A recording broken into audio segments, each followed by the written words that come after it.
السلام عليكم ورحمة الله وبركاته، حبايبي وعيلتي وناسي، اخباركم ايه؟ عاملين ايه؟ يا رب دايما تكونوا بخير وبصحة جيدة.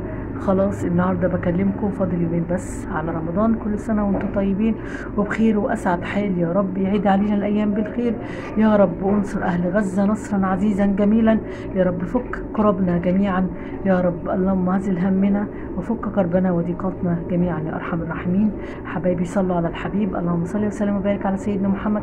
استغفر الله العظيم واتوب اليك. جددوا ايمانكم بشهاده ان لا اله الا الله سيدنا محمدا رسول الله. اذكروا الله، الا بذكر الله تطمئن القلوب. حبايبي كل سنه وانتم طيبين يا رب. اللهم نوينا صيام رمضان كاملا ايمانا واحتسابا، اللهم بلغنا رمضان لا فاقدين ولا مفقودين. حبايبي وعيلتي وناسي، شكرا لحبايبي اللي معايا، شكرا لحبايبي اللي منوروني، شكرا لحبايبي اللي هينوروني ولا ما نورونيش. اتمنى منه ان هو يجيب وينورني ويعمل لي سبسكرايب في القناه. حبايبي النهارده حابه اكلمكم عن موضوع. هو ايه هو الموضوع؟ موضوع الشنطه واللي افتقدته هناء، وايه موضوع ان هي قناتها في خطر. هي بمعنى اصح قناتها في خطر وحياه بناتها. هي بتقول في العنوان حياه بناتها في خطر، بس هو المغزى الحقيقي هي اللي قناتها في خطر. ايه موضوع الشنطه اللي افتقدت ديت؟ هنقول هو ممكن تكون حياتها في خطر. ممكن يا جماعه. طب بتأفور؟ لا، ما بتأفورش. كون ان تفتقد او الشنطه بتاعتها تفتقد في المطار، او ان هي الادويه بيحرزوها وبيقولوا عليها ان فيها مخدرات، وانه يعمل عنها ابلاغ الناس اللي نفوسها مريضه، ويعملوا ابلاغ بالطريقه البشعه دي ويقولوا ان هي فيها مخدرات. ده هي في خطر، لان هي كونها يعني تشكك مثلا في شنطتها ان فيها حيازه مخدرات، دي اكبر شيء سيء لسمعتها وسمعه بناتها. صح ولا غلط؟ الموضوع مش خطر ان خطر انها تموت او تتقتل او كده. ممكن نكون تعرض لكده، بس موضوع المخدرات ده موضوع كبير قوي. ده حكمه اعدام او ممكن سجن مؤبد. فهي الحمد لله كانت جايبه شويه ادويه ومسكنات من مصر، عشان بتقول ان في فرنسا ممنوع ان هم يصرفوا حاجه الا بروشته، ومفيش مضاد حيوي الدكتوره بتكتبه في فرنسا، فهي خدت معاها هذه الادويه. كون ان تفتقد ممكن تقولوا طب ما هي تخاف من ايه؟ حاطه شويه ادويه وتخاف من ايه ومسكنات؟ ممكن حد يدسلها حاجه في الشنطه وتتعمل الشنطة يحصل فيها مخدرات، وان هي بتاعتها وعلى مسؤوليتها وتتحبس. بس الحمد لله قدر الله وما شاء فعل. كلهم بتقولوا بقى بتأفوروا، الله اعلم بيها. في صدمتها في اللي فات واللي راح واللي جاي واللي اتى، فكتر خيرها قوي.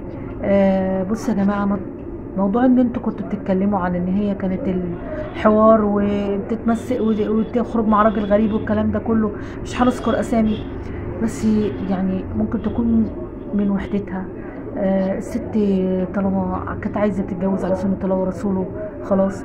بس المشكله هي التأني في القرار، التأني في اتخاذ القرار في الانسان المناسب، في الوضع المناسب، في المكان المناسب.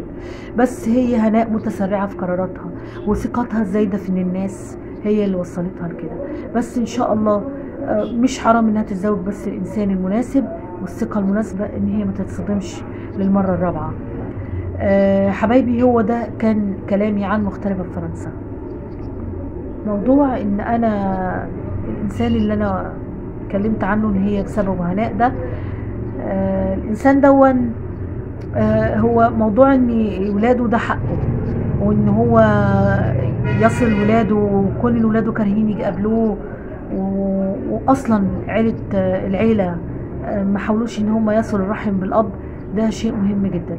بس عايزه اقول ان الانسان ده طلع بقناع اخر، بس انا معاه في حته ان هو محتاج لولاده، او يتواصل مع ولاده، او ان هو ولاده مش حابين ان هم يقابلوه، او حابين ان هم يجولوا، وان هم حاولوا الرؤيه مرتين وهم ما جوش.